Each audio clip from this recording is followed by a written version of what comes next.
मुजफ्फरनगर जनपद के शाहपुर थाना क्षेत्र के बसी कलान गांव में रिश्तों के कत्ल की एक ऐसी वारदात सामने आई जिसने मानवीय संवेदनाओं को झकझोर कर रख दिया। अपने प्रेमी संबंधों में बाधा बनने से नाराज एक युवती ने खौफनाक साजिश रचते हुए अपनी ही 4 साल की मासूम भतीजी की हत्या कर दी और भाभी पर जानलेवा हमला बोल दिया।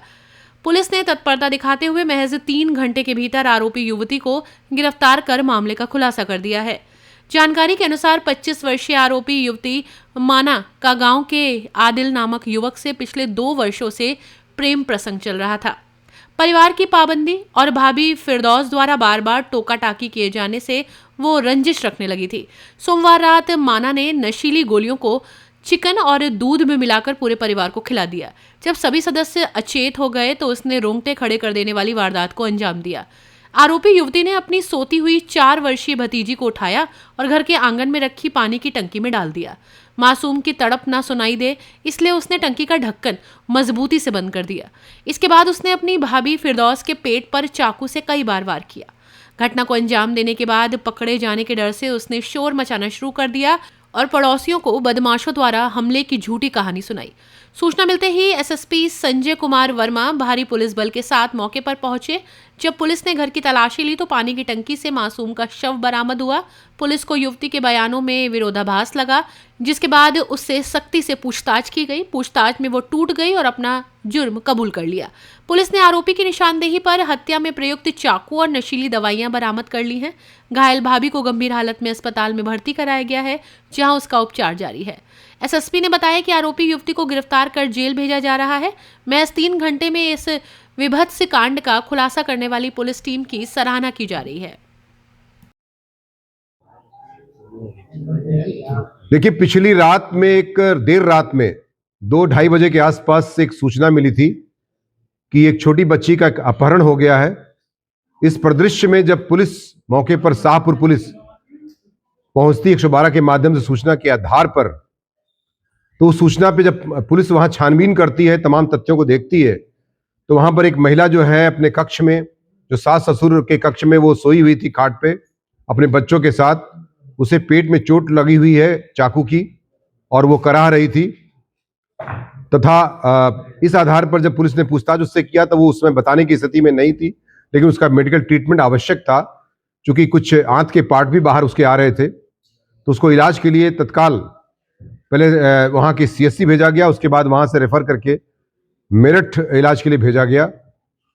और जब पुलिस ने उस बच्ची के बारे में बातचीत किया अन्य घर वालों से, तो उन्होंने कहा कि बच्ची नहीं मिल रही है। तो इस पर पुलिस ने हर पहलू पर, हर जगह, हर स्थान पर जाकर चेक किया।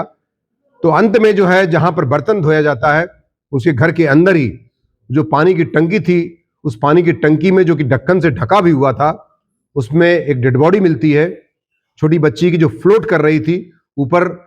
उससे ये फिर जब गहराई से पूछताछ की जाती है पूरे परिवार को ले जाकर थाने पर, तो ये जो शुभा जो है, जो उसकी ननद है, जो उसकी भाभी थी, फिरदौस की भाभी, उसकी जो है उसको स्वीकार कर लेती है ननद, और ये बताती है कि मेरे द्वारा एक अपने पड़ोसी से प्रेम संबंध चल रहा था और मेरी शादी भी मेरी भाभी ने तय करा दी थी, और मुझे अपने प्रेमी से बात करने में बार बार बाधा के रूप में आ रही थी, टोकती थी, रोकती थी, डांटती फटकारती थी। इस प्रकार उसके दिल में काफी दिनों से जहर भर गया था। ये प्रेम संबंध लगभग 2 से 3 साल पूर्व बताया जाता है, और वो इस जहर भरने की वजह से लगभग 1 महीने से इसके दिमाग में इस तरह का घटना को अंजाम देने का प्लान चल रहा था। और 8 दिन पहले उसने जो है तमाम नशा की गोलियां मंगाई थी, और 16 गोलियां पूरे परिवार के खाने में तथा चाय में मिलाकर उसने दिया। सारा परिवार पूरी तरह से सो गया, स्वयं उसने ग्रहण नहीं किया। बच्ची चूंकि छोटी थी, उस पर ज्यादा असर पड़ गया, तो उस बच्ची को उठा करके सीधे पानी की टंकी में डाल दिया, जो थोड़ी देर बाद उसकी मृत्यु हो गई और ऊपर फ्लोट करने लगी बॉडी। इस परिदृश्य में उसके बाद जब उससे कड़ाई से पूछताछ और की जाती है, तो उसने चाकू वगैरह जो अपनी भाभी पर उसने प्रहार किया था, वो बरामद कर लिया गया है। उसने जुर्म कबूल कर लिया है और नियमानुसार 103 बीएनएस के तहत जेल भेजने की कार्रवाई सुनिश्चित की जा रही है। सर, पूछताछ में बताया कोई पछतावा है इसे? देखिए, अभी तक जो पूछताछ हुआ, अभी भी उसके चेहरे पर कोई ऐसा भाव नहीं है जिससे पछतावा। उसने कहा कि जो मैंने किया, मेरे प्रेम में बाधा उत्पन्न हो रही थी, मेरी शादी जबरदस्ती तय करा दी थी मेरी भाभी ने, मैं बिल्कुल से शादी नहीं करना चाहती थी, और बार बार मेरे बात करने में, मेरे प्रेमी से रोकने में हमेशा टोकती रहती थी, जिसके कारण से मेरे दिमाग में तमाम रिजेंटमेंट, अमर्ष और क्रोध विद्यमान हो गया था, जिसकी वजह से मैंने इस घटना को इस तरह से अंजाम दिया है। कितने बार किया सर चाकू? जी, प्रेमिका कोई रोल है? इसके प्रेमी का रोल की जांच की जा रही है, जबकि वो यहाँ पर लगभग यहाँ से 2000 किलोमीटर दूर उसका लोकेशन मिला है।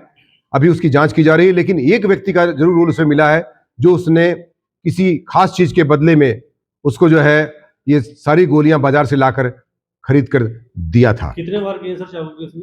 उसने चाकू के, वैसे उसने 2 बार स्वीकार किया, लेकिन ऐसा लगता है जो उसे 3 बार उसने प्रहार किया है उसकी बॉडी पर, जिसकी वजह से गंभीर चोटें आई थी और उसका इलाज अभी भी चल रहा है और डॉक्टर ने उसे खतरे से प्रथम दृष्टया बाहर बताया है। अपनी राय हमें कमेंट बॉक्स में ज़रूर दें। ऐसे ही लेटेस्ट अपडेट्स के लिए हमारे चैनल रॉयल बुलेटिन को लाइक, शेयर और सब्सक्राइब करना ना भूलें।